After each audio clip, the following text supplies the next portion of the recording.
Good day everyone. Today I am going to talk about the prehistoric art. Prehistoric art refers to all work produced by ancient men before any preconceived culture. Cave painting or petrograph refers to any parietal art which involves the application of color pigments on wall, floor, or ceiling of ancient rock dwelling inhabited by prehistoric man. So this is the example of cave painting in Iran.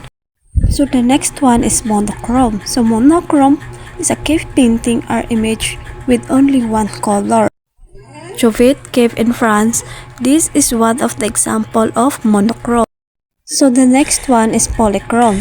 So polychrome cave painting has two or more color, as can be seen in the multicolor image of bison on the ceiling at Altamira Cave in Spain. So this is the image of Altamira Cave in Spain. And the next one is cave painting or petroglyphs. So refers to an engraved drawing that is etched or done by cutting lines in the rock surface with sharp object. Most of the prehistoric cave painting were figurative and 99% of these were animals. And the next one is Paleolithic period. Art was the time when primitive cave artwork were created with the use of primitive stone tools by primitive men. This period was commonly represented by the naturalistic image of prey animals and the men that hunted them. So this is the example of Paleolithic image by hunting by men. And the last one is Neolithic period.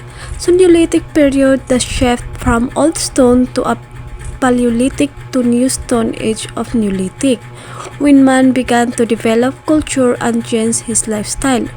Man became civilized when he stopped being nomadic and settled down. So this is the example of Neolithic period image.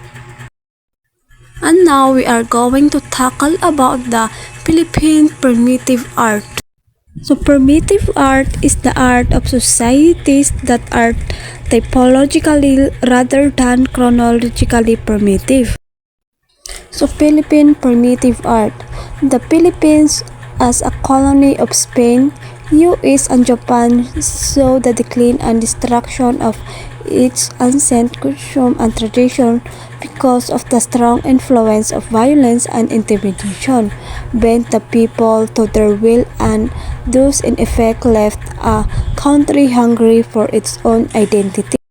So, primitivism is made of aesthetic idealization that either emulates or aspire to recreate primitive experience. And the next one is cave painting.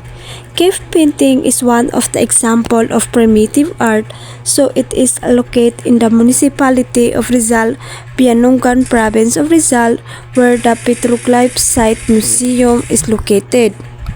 So it is generally considered to have a symbolic or religious function and sometimes, but it was accidentally discovered by national artist named Carlos Butong Francisco with a shop of Boy Scout during field trip in 1965.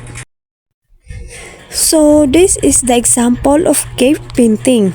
So when you say cave painting, it was a type of apparentile art found in the wall or ceiling of caves. The young petroglyphs were dated back to circulated near Itix. Some other sites of petroglyphs were those found in Alab Mountain province, carved on boulders on top of cliff. So the next one is petroglyphs. Is an image created by removing part a rock surface by incising, pricking, carving as a form of rock art.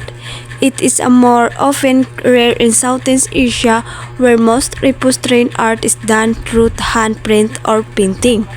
Petroglyphs are central to the monument's sacred landscape where traditional ceremonies still take place, and it is a powerful culture symbols that reflect the complex of societies and religions of the surrounding stripe. There are some sites of Peter goods were found in Alab Mountain, so province Corp boulders and Japan cliffs. So there were two kind of petrographs, and these are charcoal drawing and cave walls in Peña Blanca, Cagayan province, and red hematite print in the peninsula. So the charcoal drawing on cave wall, so the charcoal petrographs of Cagayan province are different configuration that cannot be related exactly elsewhere, and which at present could not be dated.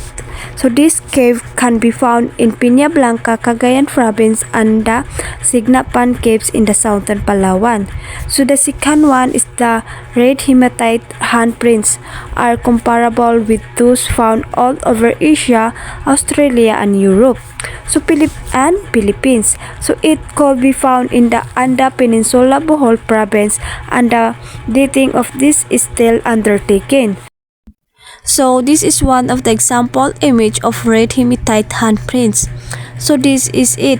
So did you know that red hematite paint is a stone for the mind, because hematite stimulate concentration and focus, enhancing memory and original thought. And burial jars are human burial where the corpse is placed into a large earthenware and then is interred.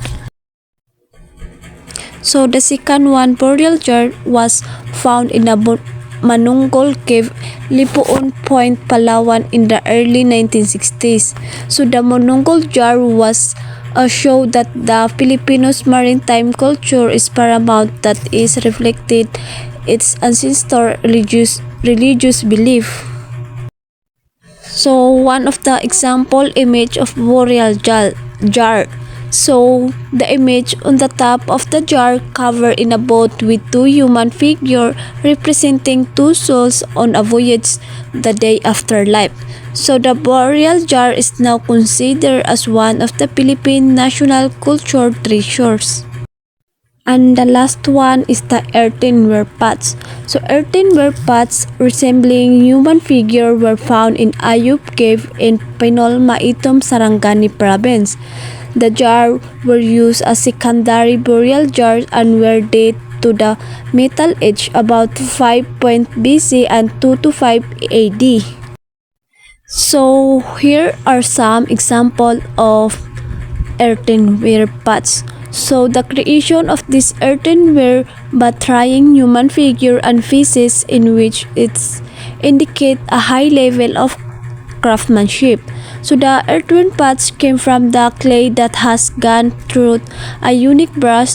It is used in making of terracotta pots, roofing tiles, and other loved fireware. So that's all for today, and thank you for listening.